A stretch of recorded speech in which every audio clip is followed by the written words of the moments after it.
porque la policía está reprimiendo una protesta que efectivamente tiene visos de violencia, pero la prensa está ahí para registrarlo todo. Buenos días, Nicolás, ¿qué tal? Cuéntanos, por favor, Adriana, en primer lugar, ¿cuál es la situación que tienen, la información que tienen ustedes sobre el caso Aldair Mejía, el fotoperiodista, el reportero de la agencia EFE, que fue herido? ¿Cuál es su situación? ¿Qué información tienen ustedes?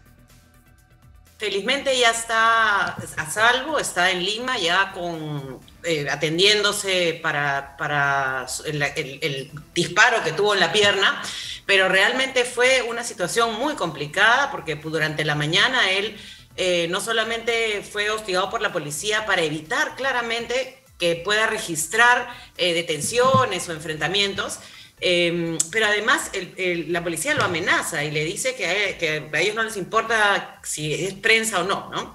Y luego por la tarde pasa esto, que le cae un perdigón en la pierna y tenemos un corresponsal allá que logró entrar con él al hospital porque lo que más nos preocupaba es que había mucha policía en las afueras del hospital y dentro incluso de la clínica con la intención de interrogar a Aldair Mejía, cosa que no tenía por qué dar ninguna declaración.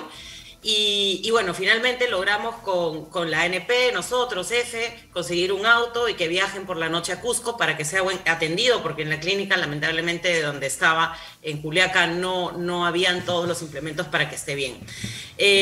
Luego, esa misma tarde, la policía fue igual de hostil con dos periodistas, de Exitosa, uno por supuesto, y el otro de una radio, de Radio Juliaca, en Juliaca.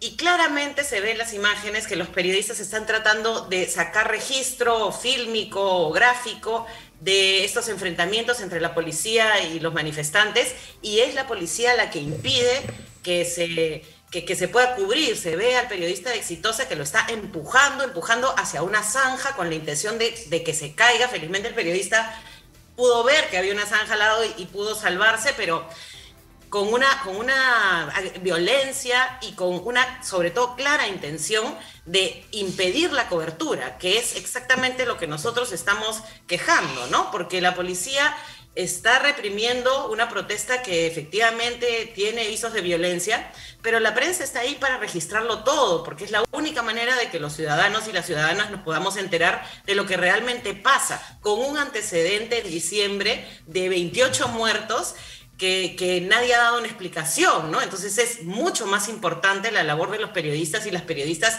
en la zona, periodistas que además son, digamos, bastante aguerridos de estar ahí, digamos, enfrentando una situación de violencia. Justamente la policía está para resguardar a estos periodistas y que puedan cubrir, hacer su trabajo. Ellos no están ni a favor o en contra de uno o del otro, ellos están registrando y eso es absolutamente necesario. Ahora, en el caso de José, y entiendo que también en el de Aldair, ellos se han identificado claramente, ¿no es cierto?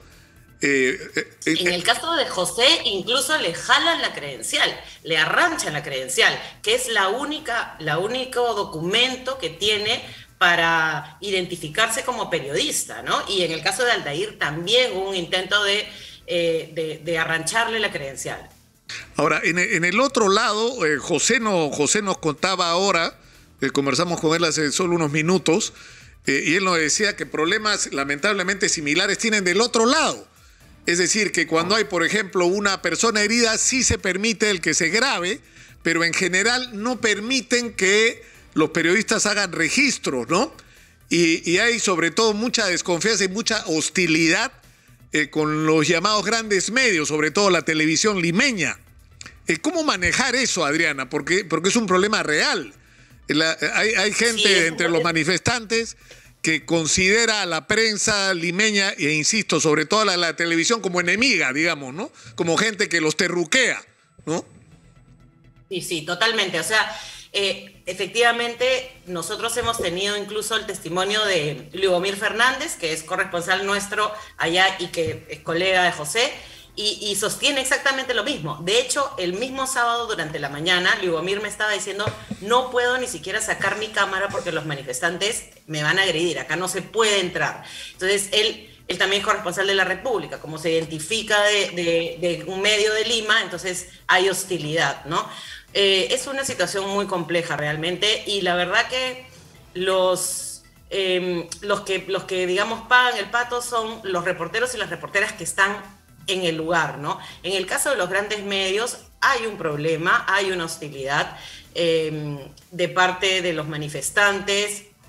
Se ven los carteles de la protesta que dicen prensa golpista, prensa basura. Muchos culpan a la prensa grande de que Castillo esté preso, cosa que es absurdo realmente, pero sí pienso que ha habido un tipo de cobertura. Creo que el quiebre principal fue en la segunda vuelta, perdón, cuando gana Keiko Castillo, y hay una digamos, parcialización de la cobertura, que nunca se hizo una autocrítica, es opinión mía, y entonces yo creo que pues la gente tampoco es tonta, ¿no? Y entonces se da cuenta que había un favoritismo por una candidata, y eso creo que ha sido como algo que ha explotado y que venía ya registrándose desde las elecciones Alan Ollanta, Keiko Ollantas, Villarán Castañeda, en fin,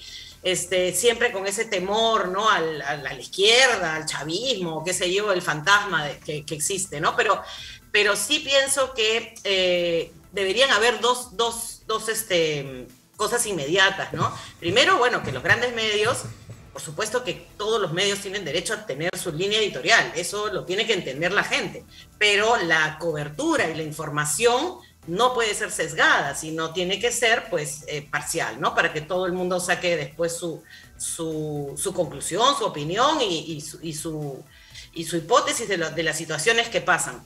Y por otro lado, también pienso que los grandes medios que tienen corresponsales en zonas de conflicto, como ha sido Puno y probablemente será Cusco y otras zonas del sur, deberían tener mecanismos de seguridad para sus periodistas. Por ejemplo, mira, te digo como lo mínimo, ¿no?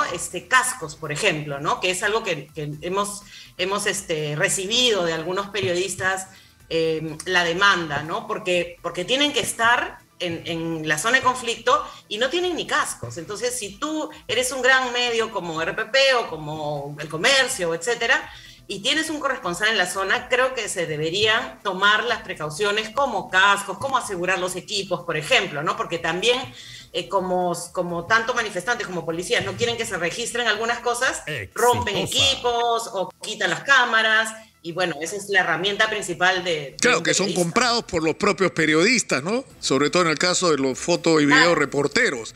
Ahora, el problema es que debería haber, Adriana, protocolos, ¿no es cierto?, de identificación. O sea, el periodista entra con su chaleco que dice prensa y debería ser intocable por los dos lados, ¿no es cierto?, ni por la policía ni por los manifestantes. Y eso debería ser algo que digamos, que se acepte como un principio de conducta. Como norma, ¿no? ¿No? Pero lamentablemente no es así, sí. ¿No? Totalmente de acuerdo, sí, protocolos de seguridad y protocolos de cobertura, es decir, no decidir tú entras o tú no entras. ¿Recuerdas el conflicto Tía María hace unos años? No dejaban entrar a nadie, solamente dejaban entrar los manifestantes, ¿no? Solo a la radio que era afín, digamos, a la protesta, porque lo que se le reclamaba a los periodistas era, cuando los periodistas pues estaban preguntando por algunas cosas que eran incómodas, era que están en contra de la manifestación, y se tiene que entender, tanto de un lado como del otro, que los periodistas no estamos, digamos, promoviendo algún tipo de orientación política, ¿no? Sino simplemente estamos tratando de registrar situaciones conflictivas, ¿no? Pero para eso todos tenemos que ayudar, pues, ¿no? Eso yo creo que es bien importante. Ahora, el tema es que o sea, yo creo que acá hay dos niveles, ¿no?, de problemas. Uno es de la necesidad de proteger y respetar el derecho al ejercicio del periodismo, para lo cual hay que concertar protocolos de identificación clara con chalecos, del que las empresas se encarguen de darle un mínimo de protección a los periodistas ante situaciones como estas, como lo que tú has señalado, el de los cascos y demás.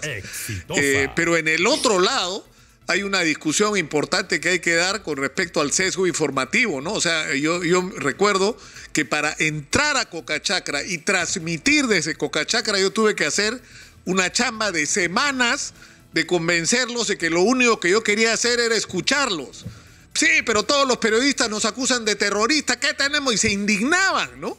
Porque ¿qué tenemos nosotros que ver con el terrorismo antiminero y no sé qué? Al final se logró y fue increíble, ¿no? Porque lo que ellos sentían es que no los escuchaban, ¿no? Que nadie los escuchaba, los juzgaban y los condenaban de antemano sin oírlos, que es lamentablemente lo que se ha reproducido a lo largo de demasiados conflictos sociales en este país, es el terruqueo de la protesta social, ¿no? Y algo de eso está ocurriendo ahora con alguna de esta gente, ¿no? No alguna, lamentablemente, ¿no? En el caso de Puno, por ejemplo, dicen, pero ¿qué vienes tú a informar si después me vas a acusar de terrorista, ¿no?